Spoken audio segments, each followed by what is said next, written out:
I didn't want to be unemployed for the rest of my life. You know, I wanted a career, I wanted to work, I wanted to get up in the morning, be tired when I come home. The regularity of having work all the time, and then you wake up one morning and there's nothing to do. I'll never forget the first day I came into LES. Kevin just, in his big embrace, took me under his wing, and I felt safe and I felt, okay, there's someone here who can help me. The Local Employment Service forms part of the Department of Social Protection's Employment Services.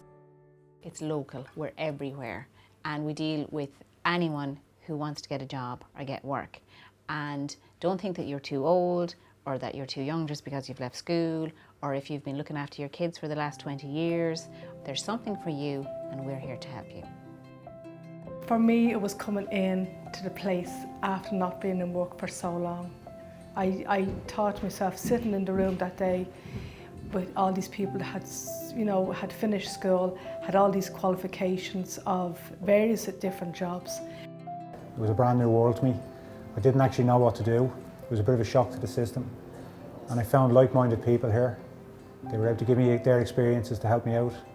And then Sandra, Paula and the other members of staff here were able to set me on my way with how to do my CV, interviews, and the nightmare of the cover letter that you have to do with every CV that you send off to different jobs. Same again, please. That's it now, lads. Now you understand. You can't pass a ball if something's in the way. I'm involved in a local football club, and when I was made unemployed, I was able to immerse myself a little bit more in that. I didn't see it as a skill, I just seen that as something that's rewarding for me and helping out in the community. But they showed me how much of a skill that is, and that you can take from that as well, and that an employer would actually see as a good thing and a good attribute towards a person.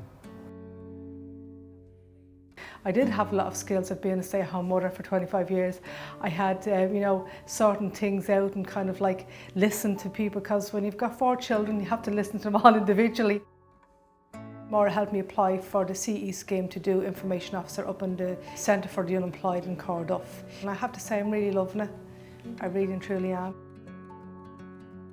You're okay there, yeah? And Peter, you're looking at that job, Peter? It was only through the network that I heard of a couple of job applications. I came to see Paula. She ran me through all the interview techniques. I hadn't done an interview for 25 years, and it was so enlightening. Oh my God. So that when I went the following day, the Wednesday, or on the Tuesday, for the interview, I was ready. And the day after, Carmel Fitzpatrick, the lady in charge of the Francis Young Centre, called me and says, Peter, we've a bit of bad news for you. We don't want to offer you the job as a cleaner. And again, deflation. Oh, it was so, but she says, would you be interested in doing the facilitator's job? Oh, absolutely brilliant. Oh, yeah, sure, no problem. I would love to do that, yeah. Because originally that was the one I was looking for. And a couple of days before I started work, I came back here to the girls and I brought them back a nice card and biscuits and boxes of chocolates, because that's all, they were my heroes. Get the knees right up and over. You get a bit worried when you hit a certain age that companies will bypass you because they're looking for youth and the rest of it. And Dublin Bus happens to be one of the companies that are looking for experienced, level-headed people, I suppose. The coaching helps a great deal because you have to deal with people all the time, and that's what I do. I deal with kids, I deal with the parents, I deal with the money side of it. Everything that I'm doing now in Dublin Bus. A year ago, I didn't do anything during the week. Now I look forward to Saturday morning to having a rest. When people lose their jobs, they're devastated. But look, at what we're saying to you is, this could be an opportunity. You know, it's a chance for you to follow your dreams. I was an interesting field, but leaving school early, it was a case of either get a job or get back to school in September, I was never working at what I really was passionate about, what I wanted to do from the start. So when I found myself out of work, and I found after going into LES within a couple of days, a couple of interviews, I had a really positive feedback. They analysed my needs and my interests.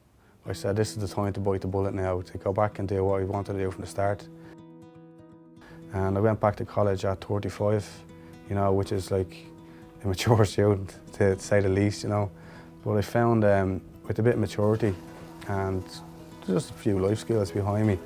I was able to deal with the course, deal with a little bit of stress and deal with the lecturers on a one-to-one basis.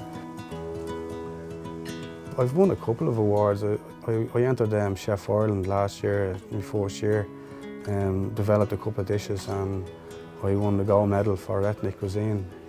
I'm very positive now. It's like I'm doing something that I want to do for 20 years, you know, and I'm actually really loving it. I was just shy or just over 4 years unemployed, and I couldn't help out at home financially. That was the big issue I had. It was really bad. One of the worst 4 years and experiences of my life, really. That's the truth. The first person I met was Helen. She definitely kept me going. First of all, because I was low confidence, just to build my confidence up by doing 2 or 3 courses. And then when retail sales came up, my eyes just lit up. I said, Jesus, that's the one for me, I have to do that. So I did anything with clothes, that was me.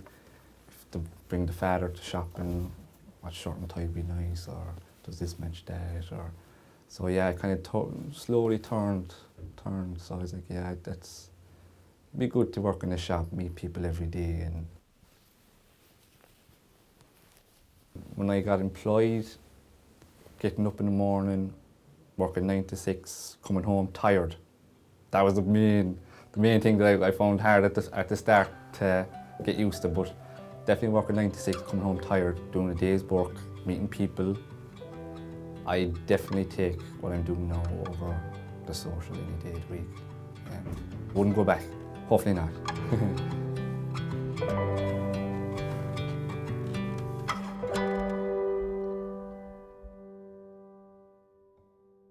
In the local employment service, we offer guidance to people who maybe want to start their own business.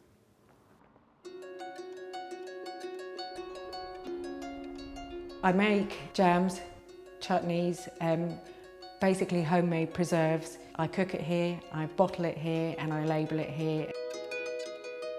I run a language centre in Tralee called Greenview Language Centre. I'll never forget coming into LES for the first day.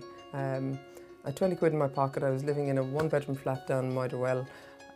Lots of energy, lots of ideas, but terrified of actually putting any of them in place. I did find the idea of starting my own business really daunting, but at the same time I was, full of hope that this could be a really excellent way forward for me. It's something that I love doing. Kevin, he was very non-judgmental and he just listened and he encouraged me just to follow my dream. He said, right, this is what you want to do. You want to start up this business, so let's start at the beginning. Who do you need to talk to? What money do you need? What grants do you need? There was a competitor downtown, Anne O'Keefe, who had a school of her own. We met at a networking event. We joined forces. We're employing 8 people. We have 4 part-time teachers teaching different languages. We have freelance interpreters working for us. We're now currently looking at buying a premises together. So, and that's moving on to the next stage. The business is going really well. It's picking up. I've had time now to establish my reputation. People know me and they know my products. Lots of local suppliers now are supplying my jams and my preserves. I know that other people make a business out of their passions. It was great to get the encouragement that I needed to believe in myself that I could do it, for me and my family.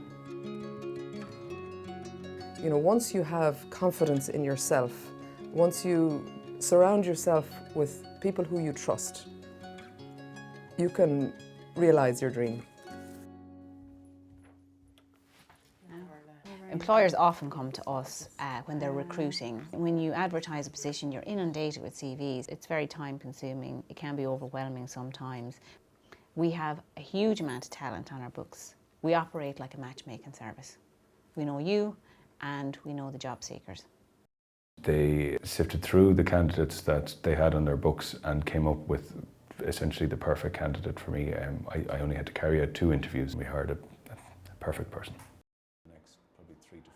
They also then work with the unsuccessful candidates on different aspects of their CV with real feedback from the employers, confirming kind of why, or pointing out why they were unsuccessful in their job application. And that gives them a chance to kind of beef up their CV. Let's jog again. Be brave, go in, knock on the door, very welcoming. You need to do things like this. I know you're not used to it, sometimes it can be a bit embarrassing, you have to go in and meet loads of new people as well, but you'll find that there's other people in your position. And when you hear their experience as well, it makes you feel that you're not on your own and that there is hope.